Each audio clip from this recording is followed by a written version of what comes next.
ಶ್ರೀ ಗುರುಭ್ಯೋ ನಮಃ.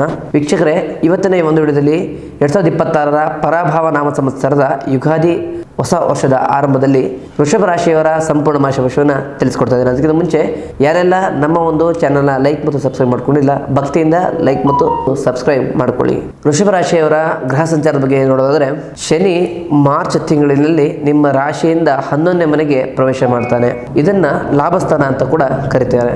ಇದು ಅತ್ಯಂತ ಶುಭ ಫಲಿತಾಂಶಗಳನ್ನ ನೀಡುವಂತಹ ಕಾಲ ಆಗಿರುತ್ತೆ. ಇನ್ನು ಗುರುವು ನಿಮ್ಮ ರಾಶಿಯಲ್ಲೇ ಇದ್ದು ನಂತರ ದ್ವಿತೀಯ ಸ್ಥಾನಕ್ಕೆ ಹೋಗ್ತಾನೆ.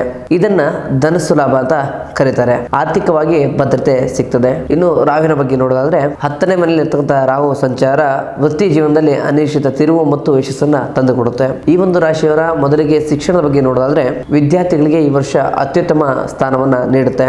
ವಿಶೇಷವಾಗಿ ಕಲೆ, ವಿನ್ಯಾಸ, ವಾಣಿಜ್ಯ ಕ್ಷೇತ್ರದಲ್ಲಿರುವಂತವರಿಗೆ ಹೆಚ್ಚಿನ ಲಾಭವನ್ನ ತಂದುಕೊಡುತ್ತೆ. ಉನ್ನತ ವ್ಯಾಸಂಗಕ್ಕೆ ಬೇಕಾದಂತ ಆರ್ಥಿಕ ನೆರವು ಸುಲಭವಾಗಿ ಸಿಗುತ್ತೆ. ನಿಮ್ಮ ಕ್ರಿಯಾಶೀಲತೆ ಮತ್ತು ಸ್ಮರಣ ಶಕ್ತಿ ಅಂತ ಜ್ಞಾಪಕ ಶಕ್ತಿ ಹೆಚ್ಚಾಗುತ್ತೆ. ಸ್ಪರ್ಧಾತ್ಮಕ ಪರೀಕ್ಷೆಗಳಲ್ಲಿ ಉತ್ತಮ ಸಾಧನೆಯನ್ನ ಮಾಡ್ತೀರಾ. ಇನ್ನು ವೃತ್ತಿ ಮತ್ತು ಉದ್ಯೋಗದ ಬಗ್ಗೆ ನೋಡೋದಾದ್ರೆ, ದೀರ್ಘಕಾಲದಿಂದ ಕಾಯ್ತಿದ್ದಂಥ ಸಂಬಳ ಈ ವರ್ಷ ಹೆಚ್ಚಾಗುವಂತ ಸಂಭವ ಇದೆ. ನಿರುದ್ಯೋಗಿಗಳಿಗೆ ಪ್ರತಿಷ್ಠಿತ ಕಂಪನಿಗಳಿಂದ ಕೆಲಸ ಸಿಗುವಂತ ಯೋಗವಿದೆ. ಕೆಲಸದ ಸ್ಥಳಗಳಲ್ಲಿ ನಿಮ್ಮ ಪ್ರಭಾವ ಹೆಚ್ಚಾಗುವ ಸಂಭವ ಇದೆ. ಇನ್ನು ವ್ಯವಹಾರದ ಬಗ್ಗೆ ನೋಡೋದಾದ್ರೆ, ವ್ಯವಹಾರಸ್ಥರಿಗೆ ಈ ವರ್ಷ ಲಾಭದ ವರ್ಷ ಅಂತಾನೆ ಹೇಳ್ಬೋದು. ಶನಿಯ ಲಾಭಸ್ಥಾನ ಸಂಚಾರವು ನಿಮ್ಮ ಹಳೆಯ ನಷ್ಟವನ್ನ ತುಂಬಿಕೊಡುತ್ತೆ. ಹೊಸ ಪಾಲುದಾರಿಕೆ ಅಥವಾ ಹಳೆ ಹೂಡಿಕೆಯಿಂದ ಉತ್ತಮ ಲಾಭವನ್ನ ಪಡಿತೀರಾ. ವಿಶೇಷವಾಗಿ ಬಟ್ಟೆ, ಆಭರಣ ಮತ್ತು ಹೋಟೆಲ್ ಉದ್ಯಮದಲ್ಲಿರೋರಿಗೆ ವಿಶೇಷವಾದಂತಹ ಲಾಭ ಈ ಸಂವತ್ಸರ ಕಾದಿರಿಸಿದೆ. ಇನ್ನು ಆರ್ಥಿಕ ವಿಚಾರವಾಗಿ ನೋಡೋದಾದ್ರೆ, ಆರ್ಥಿಕ ಪರಿಸ್ಥಿತಿ ಸುಧಾರಿಸುತ್ತೆ. ಆದಾಯದ ಮೂಲಗಳು ಹೆಚ್ಚಾಗುತ್ತೆ. ಉಳಿತಾಯದ ಮೇಲೆ ಸ್ವಲ್ಪ ಗಮನ ಇರಲಿ, ಯಾಕೆಂದರೆ ಸುಖಭೋಗಿಗಳಿಗೆ ಹಣ ನೀರಿನ ರೀತಿಯಲ್ಲಿ ಖರ್ಚಾಗುವಂಥ ಸಾಧ್ಯತೆ ಇದೆ. ಇನ್ನು ಪ್ರೀತಿಯ ಬಗ್ಗೆ ನೋಡೋದಾದರೆ, ಪ್ರೇಮಿಗಳಿಗೆ ಈ ವರ್ಷ ಮದುವೆಗೆ ಪೂರಕವಾಗಿದೆ. ಮನಸ್ತಾಪಗಳು ಇದ್ದಲ್ಲಿ ಅದೆಲ್ಲ ಬಗೆಹರಿದು ಪ್ರೀತಿ ಗಟ್ಟಿಯಾಗುತ್ತೆ. ಯಾರೆಲ್ಲ ಈ ವರ್ಷ ಮದುವೆ ಆಗಬೇಕು ಅಂದ್ಕೊಂಡಿದ್ರು ಅವರಿಗೆ ಉತ್ತಮ ಸಂಬಂಧ ಹುಡುಕೊಂಡು ಬರುತ್ತೆ. ಇನ್ನು ಕುಟುಂಬದ ಬಗ್ಗೆ ನೋಡೋದಾದರೆ, ಕುಟುಂಬದಲ್ಲಿ ಶಾಂತಿ ಮತ್ತು ಸಾಮರಸ್ಯ ನೆಲೆಸುತ್ತೆ. ಮನೆಯಲ್ಲಿ ಸತಿ ಮತ್ತು ಪತಿಯ ನಡುವೆ ಪ್ರೀತಿ ಮತ್ತು ಬಾಂಧವ್ಯ ಹೆಚ್ಚಾಗುತ್ತೆ. ಪೋಷಕರ ಆರೋಗ್ಯ ಸುಧಾರಿಸುತ್ತೆ. ಮಕ್ಕಳಿಂದ ಕೀರ್ತಿ ಮತ್ತು ಸಂತೋಷ ನಿಮಗೆ ಲಭಿಸುತ್ತೆ. ಇನ್ನು ಆರೋಗ್ಯದ ವಿಚಾರದ ಬಗ್ಗೆ ನೋಡೋದಾದ್ರೆ, ಆರೋಗ್ಯವು ಸಾಮಾನ್ಯವಾಗಿ ಉತ್ತಮವಾಗಿರುತ್ತೆ. ಆದರೆ ಅತಿಯಾದ ಕೆಲಸದ ಒತ್ತಡದಿಂದ ಬೆನ್ನು ನೋವು ಕಾಣಿಸ್ಕೋಬಹುದು. ಆಹಾರ ಪದ್ಧತಿಯಲ್ಲಿ ಶಿಸ್ತಿರಲಿ.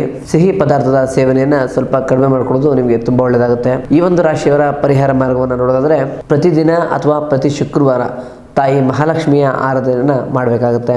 ಶುಕ್ರವಾರದಂದು ಬಡ ಹೆಣ್ಣು ಮಕ್ಕಳಿಗೆ ನಿಮ್ಮ ಕೈಲಾದಂತಹ ವಸ್ತ್ರ ಅಥವಾ ಊಟೋಪಚಾರವನ್ನು ಮಾಡಬೇಕಾಗತ್ತೆ. ತಾಯಿ ಲಕ್ಷ್ಮಿಯ ಆರಾಧನೆ ಮಾಡಬೇಕಾದ್ರೆ ಓಂ ಶುಂ ಶುಕ್ರಾಯ ಅಥವಾ ಓಂ ಲಕ್ಷ್ಮೀ ದೇವಿಯೇ ನಮಃ ಈ ಎರಡು ಮಂತ್ರದಲ್ಲಿ ಯಾವುದರ ಒಂದು ಮಂತ್ರವನ್ನು ಪಠನೆ ಮಾಡಬೇಕಾಗುತ್ತೆ. ಈ ಒಂದು ರಾಶಿಯವರ ಅದೃಷ್ಟ ಸಂಖ್ಯೆ ಅಥವಾ ಬಣ್ಣವನ್ನು ನೋಡೋದಾದ್ರೆ, ಅದೃಷ್ಟ ಸಂಖ್ಯೆ 2, 7 ಮತ್ತು 6. ಅದೃಷ್ಟ ಬಣ್ಣ ಬಿಳಿ ಮತ್ತು ತಿಳಿ ನೀಲಿ ಆಗಿರುತ್ತೆ. ಒಟ್ಟಾರೆಯಾಗಿ ವೃಷಭ ರಾಶಿಯವರಿಗೆ 2026ರ ಪರಾಭವ ನಾಮ ಸಂವತ್ಸರವು ಸುಖ, ಸಮೃದ್ಧಿ ಮತ್ತು ಯಶಸ್ಸನ್ನ ಹೊತ್ತು ತರುತ್ತೆ. ಶನಿಯ ಅನುಗ್ರಹದಿಂದ ನಿಮ್ಮ ಶ್ರಮಕ್ಕೆ ತಕ್ಕಂತ ಲಾಭ ಸಿಗುತ್ತೆ. ಒಟ್ಟಾರೆಯಾಗಿ ಇದಾಗಿತ್ತು ವೃಷಭ ರಾಶಿಯವರ ಯುಗಾದಿಯ ಹೊಸ ವರ್ಷದ ಸಂಪೂರ್ಣ ಮಾಸ ಭವಿಷ್ಯ. ಹಾಗೆ ನಿಮ್ಮ ಜೀವನದಲ್ಲಿ ಯಾವುದರ ಸಮಸ್ಯೆಯಿಂದ ನೀವು ಬಳಲ್ತಾ ಇದ್ರೆ ನಮ್ಮ ನೇರ ಭೇಟಿಗಾಗಿ ಕೆಳಕಂಡ ನಮ್ಮ ನಂಬರ್ಗೆ ಕರೆ ಮಾಡಿ. ಮುಂದಿನ ವಿಡಿಯೋದಲ್ಲಿ ಸಿಗೋಣ. ಧನ್ಯವಾದಗಳು.